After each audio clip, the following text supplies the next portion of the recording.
May 18th, 1291, the endgame of a conflict that has raged for 200 years. A massive assault chips away at the walls of a stronghold and the psyches of its defenders. At a fortress in the Middle East, desperate holdouts endure the final attack of a medieval war of the worlds. So the idea of the Crusades, the symbolism of the Crusades, became the clash of civilizations.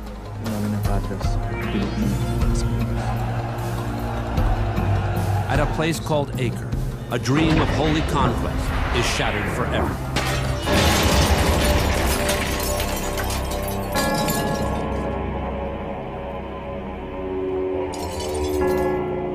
"700 years later, archaeologists pick up the pieces of a moment in time that changed the world. Here we can really feel the last day of St. John Church. We find some remains of the stained glass that fell down and crashed into the floor.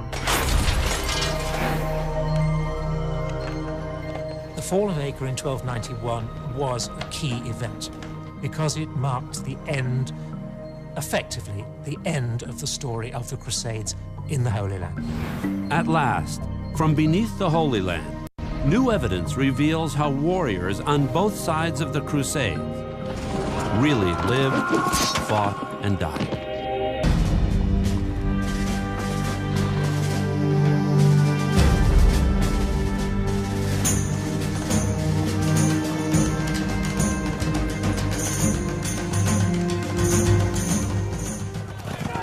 For over 2 centuries, Christian and Muslim armies are locked in a deadly embrace.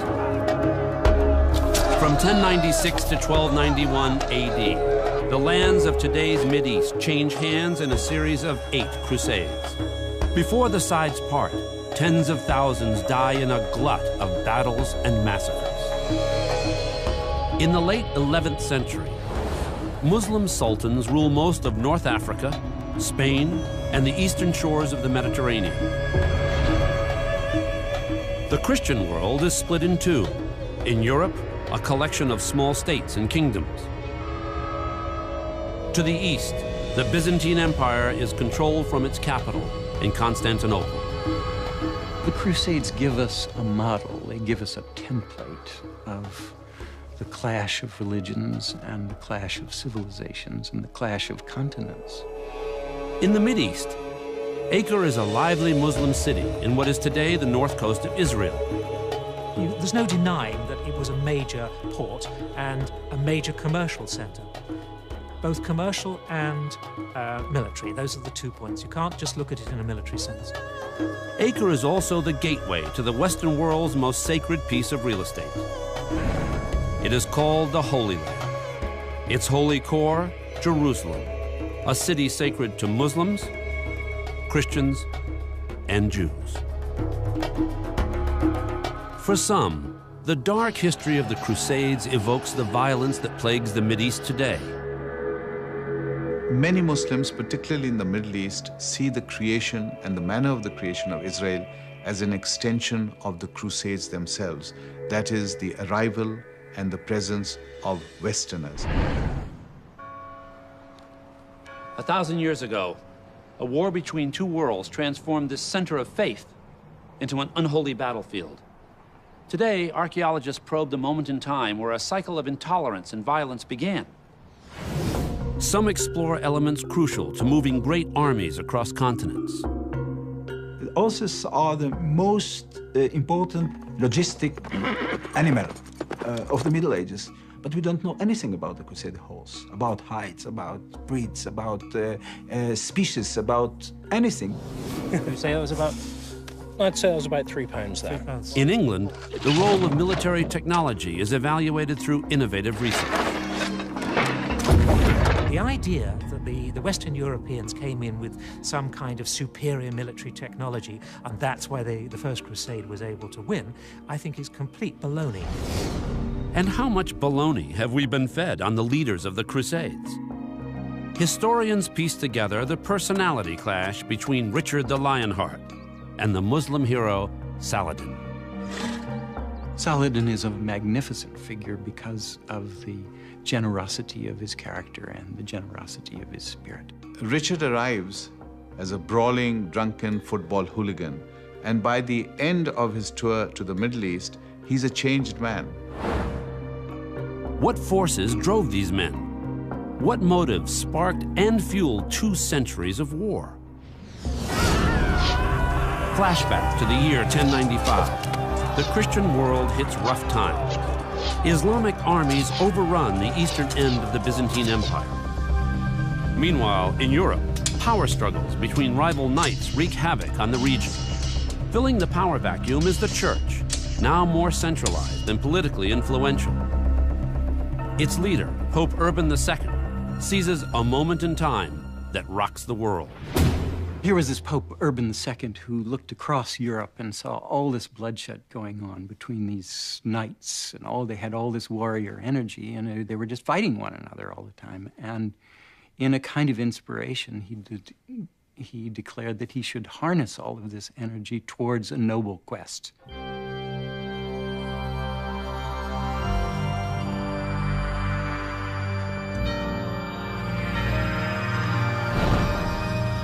Pope Urban declares the Holy Land is occupied by worshippers of the devil. He orders his flock to liberate Jerusalem from the Muslims. August 1096. The first Crusaders prepare to hit the road. The First Crusade is kind of a hodgepodge. It's not a fancy military enterprise. A lot of people and a lot of common people become involved. It's a great popular movement. From across Europe, tens of thousands join the quest, including hordes of peasants, all a bit fuzzy on the mission at hand. Those who set off had a rather hazy notion, most of them, of what they were doing. The Crusaders did cause havoc. How were they to live? How were they to sustain themselves? It was almost like Sherman's march through the South. I mean, they had to live off the land, so they were not welcomed as they moved along. As they head east, the peasant mob spins out of control.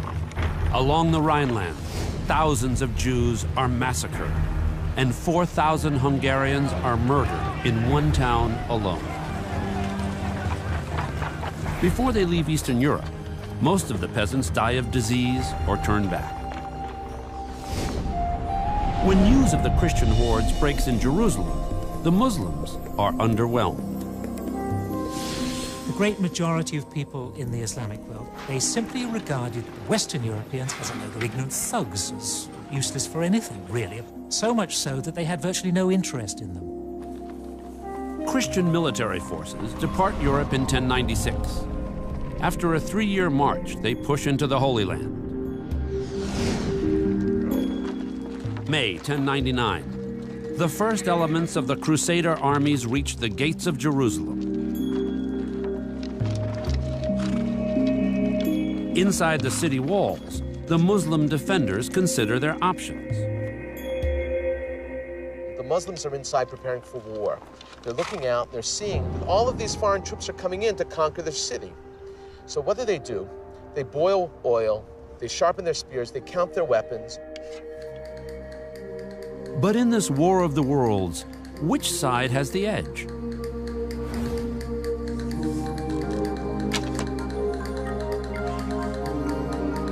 At a castle in the English countryside, historian David Nicole intends to find out. The nitty-gritty of everyday life is, to me, absolutely fascinating, and I would love to have been there. I was virtually brought up surrounded by arms and armour and books about arms and armour because my father had had an interest in this since his childhood. A specialist in medieval arms and armour, Dr. Nicole has written a series of books on the hardware and training of Christian and Muslim armies.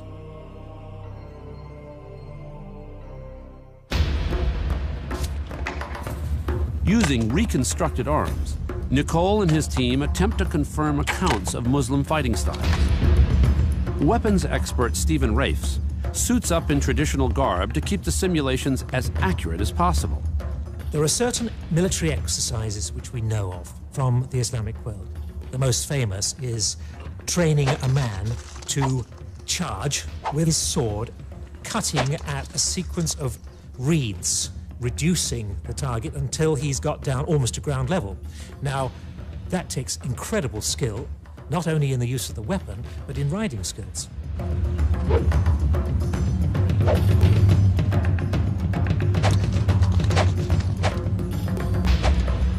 Always wanted to see that being done. But what if your targets are decked out in Crusader armor? The researchers prove that in this case, even a complete dummy has a chance. Surprisingly little impact was done. We have the sword, he had 3 good shots. The first one across the shield did absolutely nothing whatsoever. Now, the second shot, more effective, he got past the shield, you could say, hit the mail. But the mail, again, is padded by the gambeson underneath, and it was virtually no effect. And the third shot, again very dramatic, hit him across the face. But with this kind of helmet, it might have given the guy a bit of a headache, but again, it was not a really effective blow. But when it comes to Christians in hard hats, Muslim warriors are no dummies. Here, the perfect choice is a medieval can opener called the mace.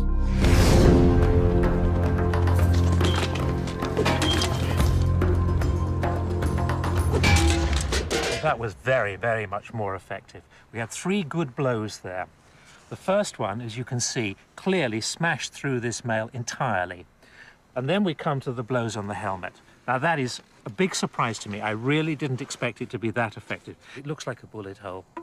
Right the way through. Quite extraordinary. One of these spikes made an absolutely direct blow. Penetrated right the way through. The verdict? The Crusaders have their work cut out for them. The differences between the Muslim world and the European world were not really differences in basic technology. They were differences in degree of sophistication, how advanced they were. And this is a field where I feel quite sure that the Muslims were clearly in advance. In June 1099, the Crusaders surrounding Jerusalem chill out. They may be fanatics, but they're no dummies either. The Crusaders spend from June 6th to July 14th building and understanding how to attack this city. They send their architects around, trying to understand the weaknesses of the city itself. The city's perimeters are impressive. Jerusalem is surrounded by fortified walls. But the Crusader engineers find a weak spot, not in the walls, but in Jerusalem's topography. This is actually the spot where the Crusaders breached the walls of the old city. It was the spot that throughout history has been used because this is the flattest area in Jerusalem. In the northern part of the city right here, that's where Jerusalem can only be defeated. July 7th, 1099, the battle for Jerusalem begins.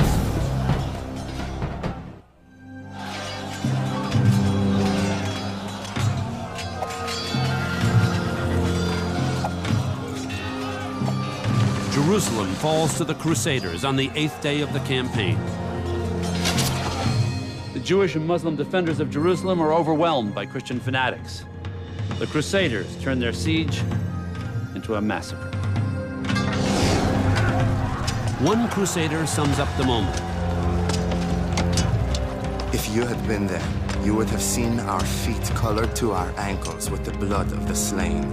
None of them were left alive. Neither women nor children were spared. Historians estimate that between 10 to 20,000 of the city's Muslims are killed. The Crusaders also burn a synagogue, killing many of Jerusalem's Jews who fled there for sanctuary. Jerusalem is so associated with the massacre of Muslims and Jews in that military triumph that it is tainted in history. It was seen as barbaric, uncalled for, and it created a great demand for revenge and retaliatory action. In the years following Jerusalem's fall, the Christians erect 45 churches, many built on the ruins of mosques and synagogues they have desecrated.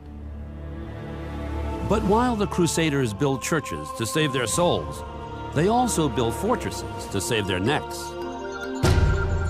The Holy Land, 1160 AD. 60 years after the siege of Jerusalem, the Crusaders have established 4 states in the Holy Land, protected by 60 strongholds of stone. Now, these castles are very strong, much bigger in many cases than the castles from the same period within Western Europe. A Crusader fortress, like Belvoir Castle, is designed as a self-contained mothership, built to survive the alien Muslim universe. Fortresses were built so that they could suspend and create for themselves total independence, even without assistance from the outside as they were being invaded. The Crusaders are low on manpower, so the forts are built with thick walls. How thick? Try 15 feet of stone blocks. This is a very typical gate from the Crusader period. A fortress that would be built with tremendously wide walls. For instance, this gate has a 5-yard width, which is tremendously powerful. Fitted with huge stone hinges, the castle doors close towards the outside and are locked with huge bolts to fend off enemy battering rams. Next to us are the holes in which the bolt would be placed. Crusader forts bristle with state-of-the-art defensive positions. Carved into the walls are openings called loopholes. You've got arrow slits. You've got loopholes. These are areas where the archers could actually sit. You've got areas where they would be able to drop down boiling oil, feces, all kinds of things, all within these sections. You've got trapdoors, secret areas, exits into cisterns. You've got all kinds of networks underneath the ground. Finally, the biggest 3 secrets of a Crusader fort's defense: location, location, and location.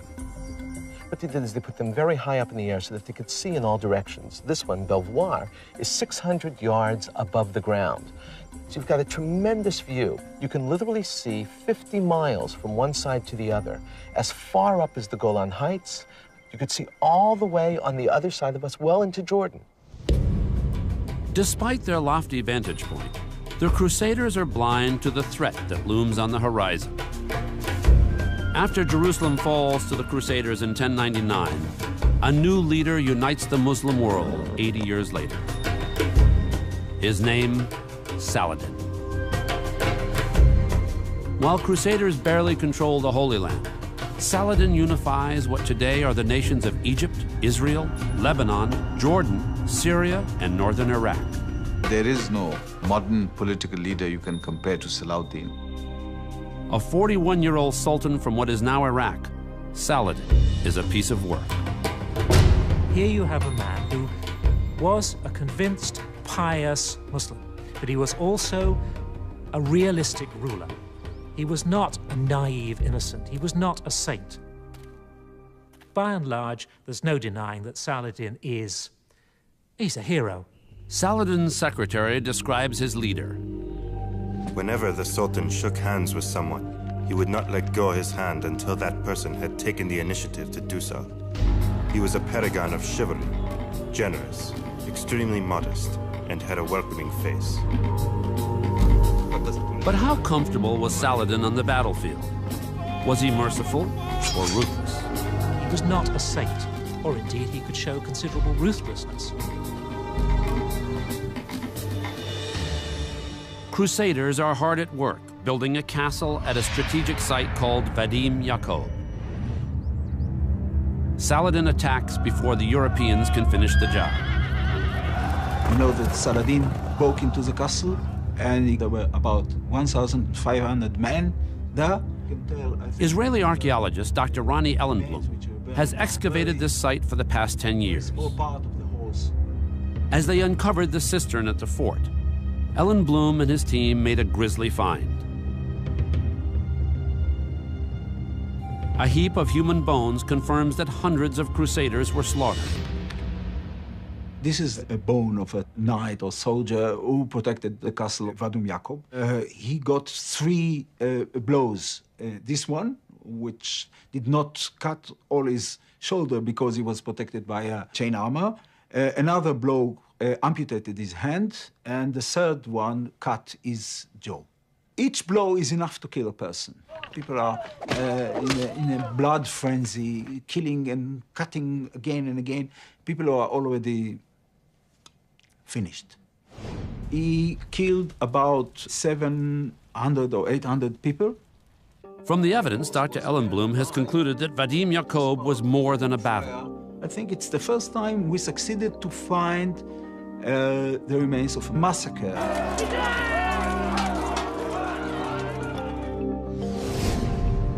Not all the bones found in the mass grave are human. Some belong to horses. Experts believe Saladin slaughtered them deliberately. It is a way to disgrace the Crusader soldiers. So far, we have found about 10 equids, 10 horses, and 5 complete skeletons dumped together in one big heap. The bones in the burial pit present a heap of questions as well. Maybe try to do as many measurements as possible for one teeth, and then we can compare it. Dr. Rivka Rabinowitz expected to find remains of mighty Crusader steeds. But she got a surprise, straight from the horse's mouth. We thought we'll find big horses, as the historical record said, but maybe we have a small horse or big mule. Is it possible some of the Crusaders' legendary mounts were only mules? We are not able completely to see the exact differences between the two species. So I think our next stage will be using the DNA analysis. For now, the skulls prove only one thing for sure. Saladin's victory at Vadim Yaakov cuts the Christians down to size. After the battle, a series of peace treaties between Crusaders and Muslims are signed and broken. When Crusaders attack Muslim pilgrims to Mecca, Saladin evokes an Islamic practice almost forgotten until then. He declares a jihad. Jihad is a declaration of holy war, and it's a holy war for defensive purposes. Salahuddin declares a holy war, and that's what unites the Muslims. What the Crusades succeeded in doing was reviving this aspect of jihad. 20,000 Crusaders learned this the hard way in 1187. When they confront the Muslim forces at a place called Hattin, death rains from the sky. The trap which Saladin sprung on the Crusaders was brilliant. The Crusader fighters were coming from this direction, making their way down below to the fresh water badly needed in the Sea of Tiberias. When they got to this point, the trap was sprung. Saladin sent out thousands of archers from this cliff face and shot arrows down at the Crusader army. Historians believe the mobility and accuracy of Saladin's archers were unparalleled. Today, at Hedingham Castle, David Nicole investigates those claims with the help of expert archer Stephen Race. Nicole's research shows it's not the size of your bow that counts, it's how you use it.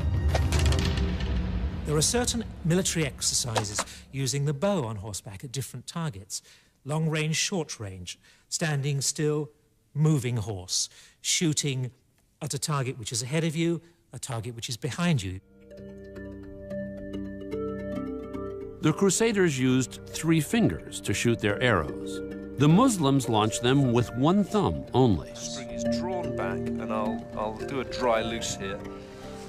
Some historians have suggested that the thumb draw was more powerful than the finger draw. And some of the original sources, Arabic and Turkish written sources, seem to indicate this of the bow. Yeah, it's That's here. the working part stiff. To confirm the thumb draw's superiority, Nicole sets up a speed trap to find out. This machine ought to tell us how fast the arrows fly as they go between those antennae, and it registers in feet per second. First, the traditional 3-finger pull. Top speed, 116 miles per hour. Next up, the thumb draw. definite point there, do you see? Yes, I do. And then when I loose, it's a much cleaner release than the three-finger release on a string. 107. 110. So generally speaking, they are rather slower. Not a great deal, but which is contrary to what I expected. But I don't think you necessarily get a more powerful release. I think there's a lot of it's propaganda. You say you have a better weapon, yes, and you scare your enemy. Well, what were the others? Were but the thumb release of Saladin's forces did provide a key advantage. So this is actually, so the thumb release is actually probably more efficient. Which would mean consistent range. Yeah. More accuracy. Even if Muslim archers were accurate, how could normal arrows possibly take out knights dressed in chainmail? Saladin's marksmen rode horses. At close range, the arrows of mobile archers had greater impact. Not only is this target a dummy, he's also plastered. A good idea, considering what's next.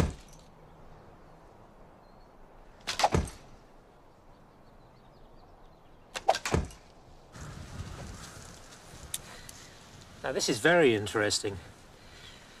2 clean penetrations, 1 rebound, and 1 which is not really a penetration. But there's a point here which I think really is rather interesting, rather horrific actually, that the arrow that rebounded broke the links of the male, and 1 link has actually been driven away from the male, through the cloth, and into the plaster. And this, of course, is a plaster dummy, not a human being. If this had been a human being, that broken piece of metal, that half ring, would have been pushed right inside the unfortunate person. At the Battle of Hattin, Muslim archers give Saladin the fatal edge. The entire Crusader force is either taken prisoner or killed. More traumatic still is the capture of the holiest relic in Christianity by Saladin's forces. What Crusaders believe are pieces of the true cross on which Jesus Christ died.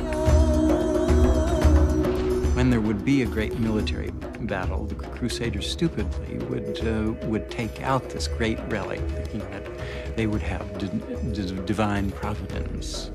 And it was interesting the way in which it was used as a bargaining chip, because it was of no value to the Muslim side and of great religious value to the Christian side. A defeated knight sums up the Crusaders' despair. Lord God, our war is over. We are nothing but dead men, and the kingdom has come to an end. Hattin is important because this is where Salahuddin establishes himself as a military genius. It is Hattin and the fall of Hattin that really opens up and turns round the Crusades. After Saladin's decisive victory at Hattin, he takes back the port city of Acre. 3 months later, in 1188, the Muslims win the ultimate prize, Jerusalem. When the news reaches Europe that Jerusalem and the True Cross are lost, it was reported the Pope was so shocked, he dropped dead. Saladin enters Jerusalem in triumph, but not in fury. He takes control of the holiest Christian shrine in Jerusalem, the Church of the Holy Sepulchre. Instead of destroying the church, Saladin opens its doors to Christian pilgrims, many of them members of competing religious groups. So to prevent one Christian faction from shutting out the other, Saladin places the keys of the church in the hands of 2 Muslim families. Incredibly, their descendants remain the gatekeepers of the church to this day. Saladin's generosity fails to impress the European powers. A new crusade is declared with a brand new leader. This time, Saladin meets his match.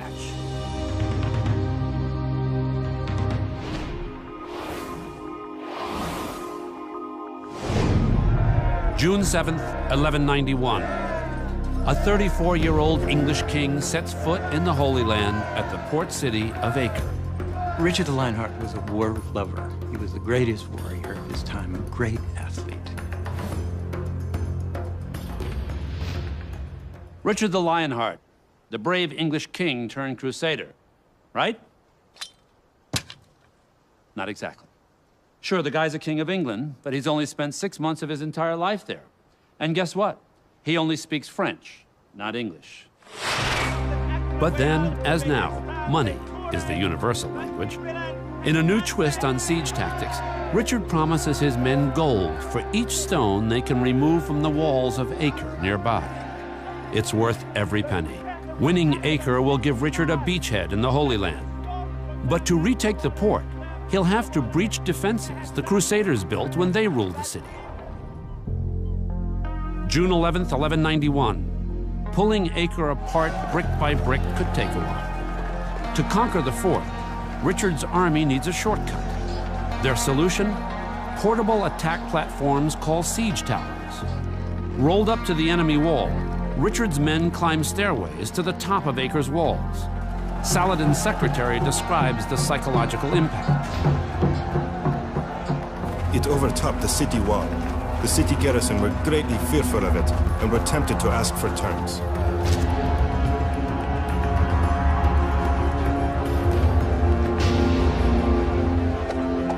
July 12th, 1191. Just over a month after Richard's arrival, the city of Acre falls to the Crusaders. It was written that Saladin looked like a mother who had lost a child. Meanwhile, Richard grows impatient when Saladin is slow to negotiate the terms of surrender. The English king orders Muslim prisoners led out of the city. One by one, they are slaughtered. 2,700 men in all. And this is a great stain on Richard's reputation historically, and undercuts the kind of mythologizing and romanticizing of Richard in European lore. As epic as the Battle of Acre is the struggle to uncover the site today. Since the Crusades ended, 2 Muslim cities were built over the original 13th century site. Over the past 12 years, hundreds of tons of debris have been removed. Emerging from the rubble, the majestic halls that once sheltered European occupiers. This is the main complex of the hospitales. Here in this complex is a hospice that's going to take care of the pilgrim. Uncovering Acre has been the archaeological quest of Eleazar Stern. The excavations support written accounts that during the Crusades, Muslim practices are rubbing off on the Europeans. A case in point is the treatment of the sick. Before the Crusades, European hospitals were created exclusively to feed and house the poor, not to heal them. Often the sick were actually turned away. That's about to change. This excavated chamber is the site of a Crusader hospital and an order of knights called the Hospitallers. In essence, Hospitaller knights are warrior monks. But off the battlefield, their day gig is to care for ailing pilgrims and Crusaders. In Muslim hospitals, doctors enhance the recovery of their patients with diets of fruit and fresh foods. Could the Crusaders at Acre be following their lead? Scientists will find out from a source the rest of us would rather leave behind.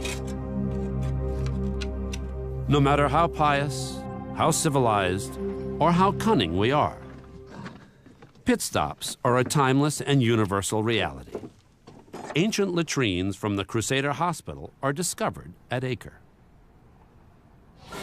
The toilets drain into the bowels of the fort, and with luck, they may reveal what was inside the bowels of the Crusaders.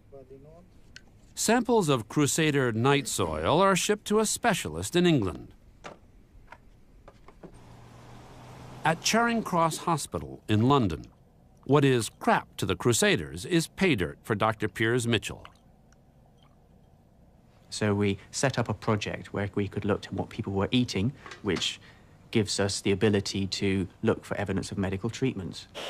Separated by a centrifuge and heat, the raw material has a high yuck factor, but the results are no laughing matter. Forget being wounded in battle. The Crusaders' guts are under constant siege by parasites, Hailing from the Mideast is the whitworm and the roundworm. But Mitchell also discovers this intestinal mascot. Now, the fish tapeworm eggs that we found are particularly interesting because they haven't been found in the Middle East prior to the time of the Crusades. So this shows that they must have come across with the Crusaders using those latrines. But along with signs of disease, there is evidence of therapeutic diets. Something dramatic has happened in the way people are being treated. They were encouraged to have salad leaves and a wide range of fruits, especially figs, apples, pears, pomegranates, and so on. Mitchell's analysis of feces revealed the Crusaders were not eating their usual fare, a diet rich in beans. Instead, the Crusaders consume wholesome bread and fresh fruits, the same types of foods that Muslim doctors gave their patients. The Crusades were one of the pivotal reasons as to why we started treating patients in European hospitals with medical treatment. After a century of bloodshed, Richard takes a crack at shuttle diplomacy. At a military stalemate with Saladin, he sends an offer to his enemy. Come here and listen well to my words. The country is utterly ruined, and goods and lives have been sacrificed on both sides. The time has come to stop this.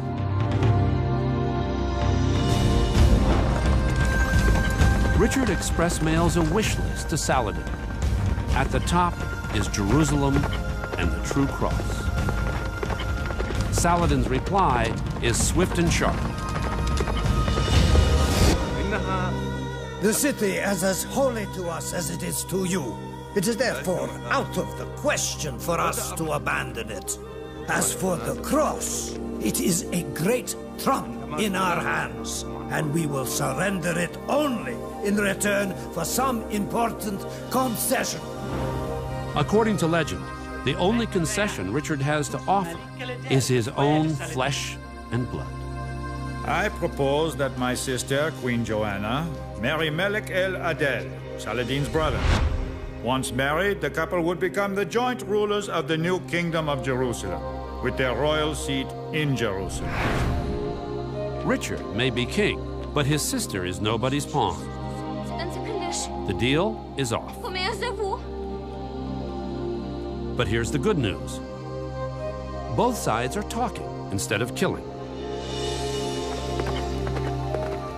There's an interesting relationship that develops between Richard and Salahuddin over the years that Richard is in the Middle East.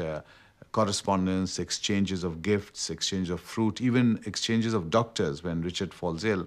And this shows the kind of respect that both develop for each other. When Richard falls sick with fever, Saladin's personal physician makes a house call with a rare desert cocktail. Fruit juice cooled with snow from a distant mountain.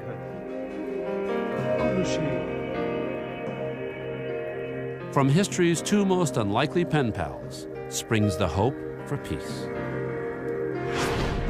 When we arrive at an understanding, we will meet and friendship will prevail between us.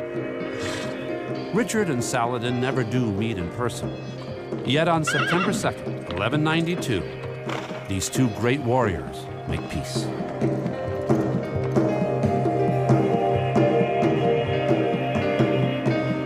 The bottom line, Acre stays a Christian stronghold. Jerusalem remains in Muslim hands, but Saladin guarantees safe passage for pilgrims of all faiths to the Holy City. And what about the true cross that Saladin refused to give up? Along with the Holy Grail and the lost Ark, it too is lost in the folds of time. After spending only a year and a half in the Holy Land, Richard departs for Europe empty-handed. Richard the Lionheart spent 5 years, mobilized all of Europe, bankrupted England to come to capture Jerusalem and the Holy Sepulchre, got to the gates of Jerusalem and decided to give it all up. But I don't think he thought of himself as a failure. Religious access to Jerusalem, forged by Richard and Saladin, outlives them both. But the winds of war will stir again, 100 years after their deaths. Once again, the curse of the Crusades falls on the port of Acre. Summer 1290. A century after Saladin and Richard make peace, the port of Acre remains the last major Christian foothold in the Holy Land. Here, Europeans trade goods and ideas freely with the Muslims. And I really think that this was part of the interaction that was taking place. So with the clash of civilizations, there was also an interaction, a dialogue of civilizations that was taking place, which is very interesting. But the dialogue soon breaks down as Muslim and Christian leaders renew their power struggle. The kings of Europe scrape together a motley force to support the Crusaders at Acre. 12,000 so-called Crusaders, mostly Italians, arrive in the summer of 1290. They're supposed to help preserve the peace. Instead, they end it. A German pilgrim remembers the troops' brutal entrance. They did no good, but abode by day and by night in taverns, and did much evil. At the end of August, the peace of Acre is shattered. The Crusader rabble go on a rampage. Anyone wearing a beard is considered a Muslim and killed on sight. News of the massacre soon reaches the new rulers of the Holy Land, Muslim warriors known as Mamluks. The Mamluk is a man who is of slave origin, purchased as a child or as an adolescent, and then is trained to a very, very high degree as a professional soldier, but he's also made literate. He's educated. He's not just a thug soldier. And when he's fully trained, he is released. A Mamluk army masses outside Acre's walls. Ultimately, some 200,000 warriors seal off the city.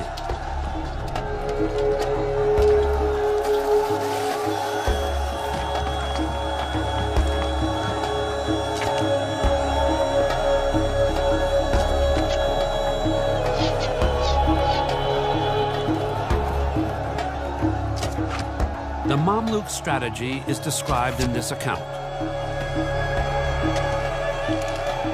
He pitched his tents, set up 60 machines, and without any respite, assailed the city with fire, stones, and arrows.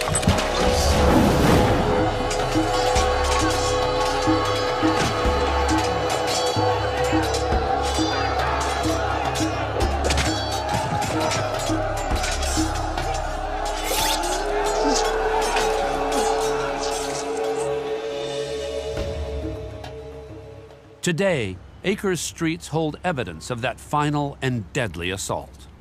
These ballista are ancient cannonballs. The Mamluks catapulted these things into the fortress itself, and they're found all over the place here. Muslim catapults chip away at the fortress walls and make a major dent in the Crusaders' psyches. It's mostly the psychological impact of these things crashing in on a regular basis. It's a form of artillery bombardment. Where do you hide? There's nowhere to go. This thing could drop on your head any minute.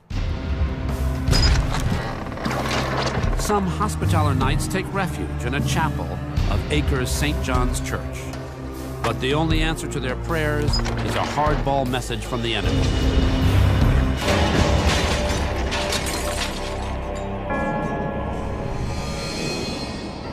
Archaeologists believe they have now found the floor of the chapel of St. John's Church. Eleazar Stern assumes the archaeological position. He'd like to know how the chapel was destroyed and what his Hospitallers saw in their last hours. It's layer after layers of this broken glass. This is another color, maybe brown or red glass. Along with bits of glass is a clue to how the church was finally destroyed. Oh, this is amazing. Look, this is part of charcoal. Now I understand why the environment of the glass is much darker than the floor. This is maybe the wooden frame of the windows, and it's burnt completely. And now we have the evidence that the church was destroyed by fire. There is a saying in the Mideast, do not consider any act of kindness insignificant. But kindness in the final days of Acre takes a backseat to rank. Although the fort is surrounded by hostile forces, ancient accounts report some groups of Christians make a getaway. But how? Archaeologists discover the answer 7 centuries later, a subterranean escape route for members only. Crusader knights take the tube out of Acre. This extraordinary tunnel was discovered after months of exhausting excavations. It runs for over 1,000 feet from the fort to the edge of the Mediterranean. The tunnel connected the Templar castle in the west to the harbor in the east. The tunnel was built by an elite group called the Knights Templar. They're sworn to protect pilgrims, but apparently there's nothing in their contract about sharing their exit strategy. This is a private tunnel. No one knew except the Templars that there is such a tunnel. In the last day of Acre, the Templar Knights managed to escape through this tunnel to the harbor and then run away to Europe. Experts believe the flight of the Templars is a clue to why the Christians lost the last great battle of the Crusades. According to one account, they would not have lost the city had they but helped one another faithfully. But when they were fighting without the city, one party would run away and leave the other to be slain. Female pilgrims, many from wealthy families in Europe, grow desperate. 500 most noble ladies came down to the seashore, carrying with them all their jewels and ornaments of gold and precious stones, and cried aloud whether there were any soldiers who would take all their jewels. If only he would take them, even naked, to some safe land. A Mamluk warrior savors the Crusaders' defeat. The lands of the coast were fully returned to the Muslims, a result undreamed of. Thus were the foreigners expelled from all of Syria and the coastal zones. God grant that they never set foot there again. Never again are the Holy Lands occupied by the Crusaders. The fall of Acre in 1291 was a key event. It was the end of the story. It was the last major enclave to fall. In the end, Muslim culture is unaffected by the ways of the Europeans. The impact on the Muslim world was minimum because here was a civilization already at a peak. And what they brought, the Europeans and the Crusaders brought to the Middle East, was simply ideas of war and warriors and sometimes brutal savagery. Their dream in ruins, the Crusaders leave the Holy Land. But long before the Crusades, Mideastern ideas take root on the European continent. What was positive for Europe was the idea of civilization, which means chivalry, which means learning, which means books, which means a way of life, which means cleanliness in personal hygiene and personal diet. Scholars are stimulated by exposure to more advanced mathematics and astronomy. Italian trade ports make a killing ferrying pilgrims to the Holy Land. The new wealth stimulates the Renaissance. Over 700 years ago, Saladin and Richard began a dialogue that led to a time of tolerance in the Holy Land. Today, in the Middle East, there remain many on both sides who see that distant truce as a pilgrimage worth taking again.